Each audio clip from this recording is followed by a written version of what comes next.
We were justified in removing him. Well, I think the links to al-Qaeda was probably invented. The possibility of that was pretty remote. They were enemies. Saddam Hussein was a secular monster, and al-Qaeda or Islamist monsters hate each other. The Office of Special Plans, which existed from September 2002 to June 2003, was a Pentagon unit created by Paul Wolfowitz and headed by Faith. Under U.S. Defense Secretary Donald Rumsfeld, they were charged to supply senior Bush administration officials with raw intelligence pertaining to Iraq. Our office in the Pentagon, we're not supposed to be political, even though we have political appointees in charge. Well, they were not incompetent in propaganda. They were quite incompetent when it came to strategy. What we were seeing throughout the summer, and then once the Office of Special Plans had been formed, were actual written documents, sets of talking points that were very different from the intelligence that we had been seeing. Cherry-picked intelligence to support the view that Saddam was developing weapons of mass destruction. There are all kind of forms of deceit, like picking the kind of evidence that'll support something that you intend to do, and then believing it. There were lies within lies within lies. We knew years in advance that going into Iraq would exacerbate the problems in the wider Mideast. In 1994, the Secretary of Defense under President George H.W. Bush was Dick Cheney. He gave an interview explaining why the U.S. should not invade Iraq. Once you got to Iraq and took it over and took down Saddam Hussein's government, then what are you going to put in its place? How many additional dead Americans is Saddam worth? And our judgment was not very many, and I think we got it right. It's an utter catastrophe. It is pure debacle, the war in Iraq. It was based on complete and utter lies. It was for venal reasons. This was to have been a war for gain, for a small handful of corporate entities. We know that we should have dealt with it as a matter of criminal law. We never should have called it a war on terrorism. It should, in fact, have been an emergency. We shouldn't have dignified it. We have lunatically overreacted. In the Iraqi war, I think it is not the question of leading or misleading. I think it was one of the basic mistakes that the administration didn't understand, that it is not Saddam Hussein, it is whom they are fighting. They are invading in different culture that will generate resistance. There's a real irony that the U.S. comes out and says, oh, we support democracy in the Middle East, but the two democratic countries in the Middle East are Iran and Palestine. They have democratically elected governments, but because they elected somebody that the Bush administration doesn't like, then they don't count. After they failed to develop weapons of mass destruction, the party line shifted. The goal was really to bring democracy, what the press calls Bush's messianic mission to bring democracy to Iraq and the world and Mars and so on.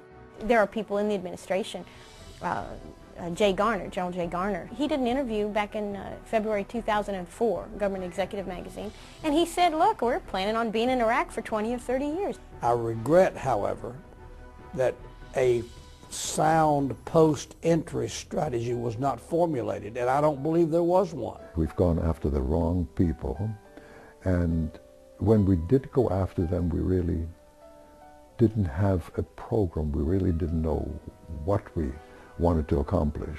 Without the excuse of weapons of mass destruction, is there an underlying agenda for the invasion of Iraq? I really don't think that we would have done what we have done in Iraq if the oil factor wasn't there.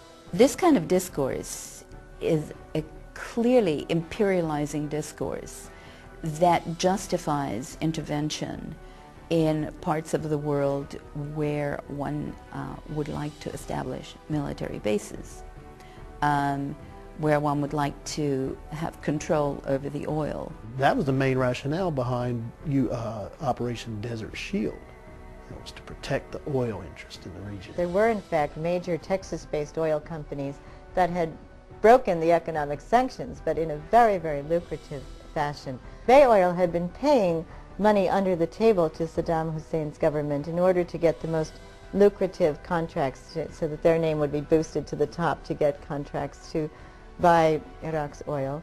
And another company, Odin Oil, had actually offloaded enough oil to fill 7 tankers. And these were Jordanian ships that were smuggling the oil and then offloading it onto the Odin oil tankers. This is all according to Senator Levin's committee testimony. People are now putting their money, their reserve on euro rather than the dollar.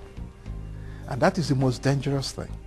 If the Saudi Arabians tomorrow decided that they wanted to be paid for their oil in euros rather than dollars, the dollar would collapse. That's the only thing that holds it up today.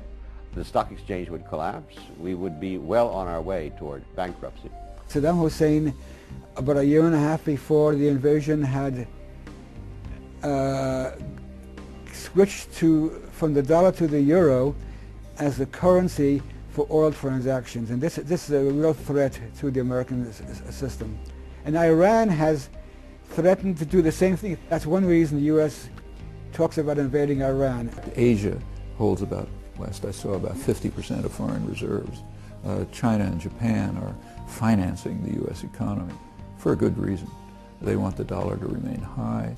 They want the markets, so they're willing to lose money by buying treasury bonds instead of investing in euros. If the Japanese and the Chinese and all these countries call in their debts, it will mean that America will be a country that will be asking for foreign aid. You could have a banking crisis on any day. If the U.S. was to pull out right now, there's a great chance that there will be a proxy war within Iraq between Iran and Saudi Arabia, the Sunni and Shia regional powers, that could easily spill over into Kuwait, Saudi Arabia, and Iran. Once you do that, it will be only a matter of time until they start attacking those petroleum production and distribution points as a strategic objective in their little fight amongst one another. Once that happens, 20 to 30% of the global petroleum output will be cut off. An economic, global depression will hit the entire world if we lose 30% of the oil production, even for a week. If you ask the Iraqis, and we've asked them through a number of polls, variety of polls, when they ask the Iraqis what they want the Americans to do, the answer is to get out. That's what they want us to do.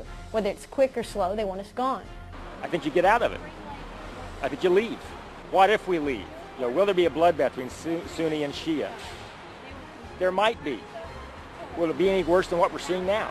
We have to ask ourselves that question. I'm here to rally people to be against the war, work against the war, and to help us in our struggle. And the people of Iraq need to know that George Bush is not supported. They need to see us out on the streets protesting against this.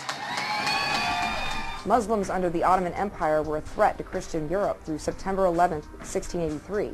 They were defeated on the 12th at the Battle of Vienna by Polish King Jan III Sobieski. September 11, 2001 is thought to be the rise of the new religious fundamentalist Muslim empire against the Christians, perceived as imposing their values through globalization. Certainly there are people in the Middle East who think that what's going on in Iraq now is just the latest version of the Crusades from the 11th century, the first time the West tried to come in and take over. I think part of it is that Blair, like Bush, feel that for strong religious, theological reasons, this was the right thing to do. Our intervention in Iraq has been disastrous.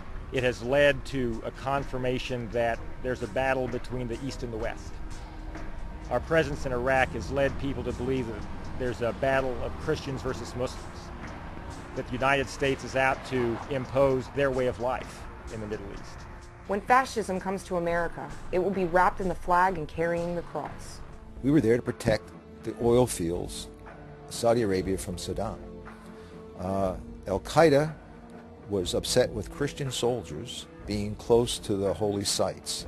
That was their number one motivation. Osama bin Laden turned adamantly against the United States. He was part of a faction within the Saudi government or among the Saudi royal family that lobbied for not allowing the U.S. troops into Saudi Arabia. It's the Holy Land. We can't let non-believers into the Holy Land was his rationale.